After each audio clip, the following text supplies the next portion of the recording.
Hey, everybody. Welcome back to another episode of Rent Prep for Landlords. This is episode number 285, and I am your host, Eric Worrell. And today we're going to be talking about two subject matters that don't typically make it together in the same sentence, and that is mindfulness and landlording. So we're going to be talking about why they don't typically belong together, but maybe why they should. We're going to be talking about all that right after this. 1, 2, 3, 4. Welcome to the Rent Prep for Landlords podcast. And now your hosts, Stephen White and Eric Worrell.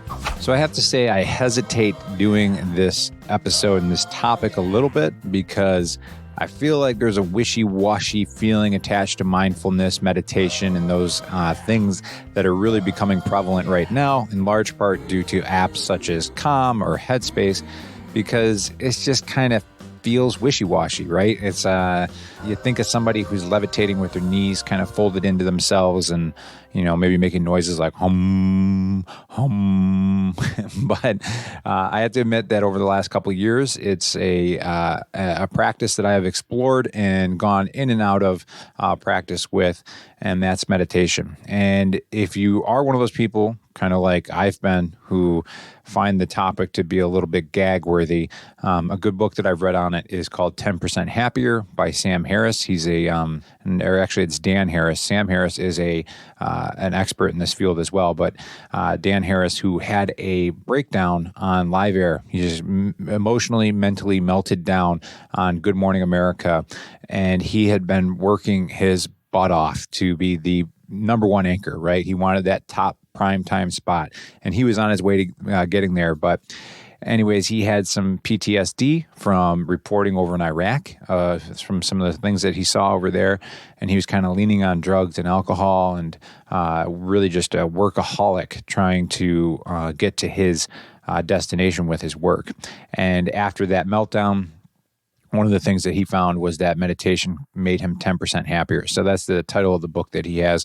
But he does a really great job of demystifying it, taking out kind of all the wishy-washy aspects of it, and really just kind of talking in plain English about this topic. But last couple of years is something that, like I said, I've gone in and out of practice with, but I think that it is a great exercise for anybody who is going to get into real estate and specifically managing properties and tenants. And I've brought it up on the podcast before, but managing a property with tenants is a difficult thing to do sometimes because that is your investment future. That is your blood, sweat, tears, equity. You can say it's more than sweat equity in that property. And you want to make sure that somebody who's living there is, enjoying the home, but also taking care of it as well. And then for them, it really is meeting one of their most basic needs, and that is shelter, a place to live. So sometimes these two worlds collide. And as we know, the truth is, it lies in the middle a lot of times, right? I know that it's easy for landlords to say, oh my gosh, all our tenants are horrible. And then for tenants to say, oh, landlords are evil. And there's kind of this great battle that kind of exists in that realm. But a lot of times the truth is somewhere in the middle. And whenever you have things like shelter and investments and sweat equity kind of just fighting at each other, that's going to be sometimes a tumultuous situation. So when something like that happens, you can kind of rest and go back to mindfulness. Now, what I've found for myself, and this is going to be different for everybody else, it's going to be something specific to you, might be different than even your partner or somebody else that you're close to. But for me, I've started to identify triggers that I have that kind of let me know that something's off.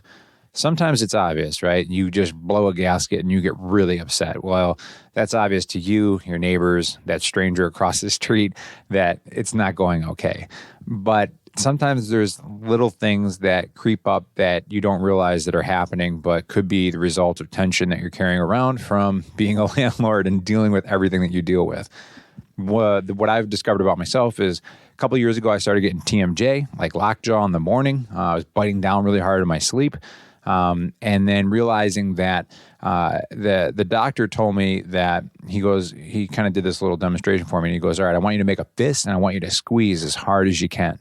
And then he goes, okay, now I want you to open your hand, palm open, but I just want you to just kind of squeeze without closing your hand.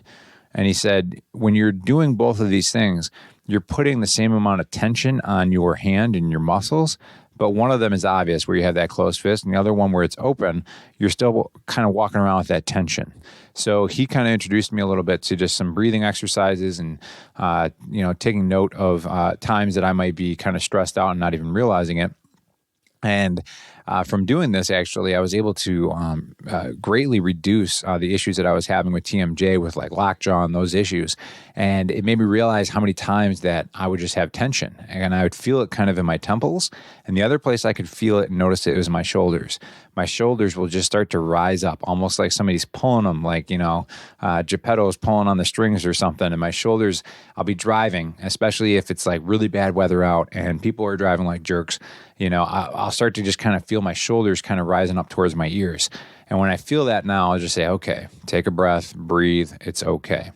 So being able to identify those things, especially in a situation where you're dealing with another human being, another individual trying to live their life, and realizing that, you know what, this is starting to go off the rails a little bit. What can I do? Well, I can stop, I can take a breath, I can kind of put a little bit of focus on my breath, realize that my life is not in jeopardy in this moment. There's just a tenant who is dealing with a frustrating situation, but it's frustrating to me too. And I've had this happen. I know you have, if you've had rental property long enough, where, I don't know, like the drain gets backed up and there's a little bit of water damage that happens, but you think it might be because they weren't, properly maintaining something, or they didn't let you know early enough that there was an issue. And they think that you're a slumlord because you're not coming out there and checking the drain every month. That's maybe a bad example, but I know that you've got one that comes to mind if you've been managing properties long enough. So this is kind of my pitch, or at least my push, to check out an app like Calm or Headspace. I know that Headspace has like a free 7-day trial period that you can check it out. And there's tons of resources on YouTube and other places as well.